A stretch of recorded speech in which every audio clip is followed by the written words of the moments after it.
You know, I listen to a lot of Christian radio as I drive across the country, and it gives you a really good insight into just how messed up religion can make you. But in this case, it's so warped that I genuinely don't know whether I should laugh at them or cry for the sake of mankind. In terms of natural disasters, and they are on the rise, aren't they? Indicates what Jesus said was birth pangs of what? What is building up? Judgment. Judgment is coming to this world. No, they're not on the increase, and I guess this destroys this entire premise that there's some magical celestial sky zombie out there who gets his jollies out of being judgmental on the creatures that he created to be imperfect. Well, at least within the narrative of the story. Now, we call them natural disasters for a reason, because they're natural. You know, earthquakes tend to happen near tectonic faults. Hurricanes tend to happen in the tropics, and tsunamis tend to happen near water. We call them natural disasters because they're natural, not supernatural. So if there were supernatural disasters which go with supernatural judgment and they were on the increase, then our Christian friend here might have a point. So, for instance, a really good example of a supernatural disaster would be Denver getting wiped out by a tsunami that so comes from nowhere and vanishes again afterwards. You know, Denver being 1,000 or 2,000 miles from the ocean in every direction. That would be a really good example of a supernatural disaster. But regrettably, at the moment, we have a bit of a paucity of supernatural disasters. And maybe that's the point. And the natural disasters, whether people like to think of them as this or not, are oftentimes God's meting out discipline. And if this is true, I don't think we're done with the natural disaster thing. I think it's just beginning. That's a mighty fine predictive model you got there, Sporty, but I think I got it licked.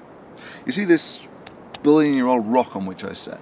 It's no ordinary billion-year-old rock. It's a magical billion-year-old rock that causes all natural disasters and supernatural disasters, apart from the ones that it doesn't. And that therefore any natural or supernatural disasters that happen prove that this rock is the causal agent. In fact, this is still at that a better predictive model than the one that you proposed, in that at least I can show that my proposed causal agent exists, whereas you can't even show that this angry, magical, celestial sky zombie that you think needs to be appeased even exists.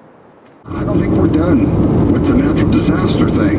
I think it's just beginning. And again, it's a attention getter. It's a grab your attention kind of a reality, these kinds of things are. But the people of Israel here, and Judah in particular, are going to experience not an earthquake and not a famine in the sense that they experienced before, but a literal taking away. They're going to be led away into bondage. And that's why your religion is a blight on mankind.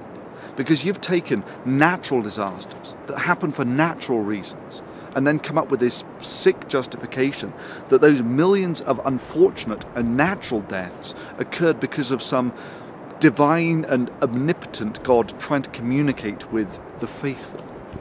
But let's just humour that premise for a moment, shall we? That there's this benign God out there, and that the way he elects to communicate with one group of people is to kill another group of people essentially at random.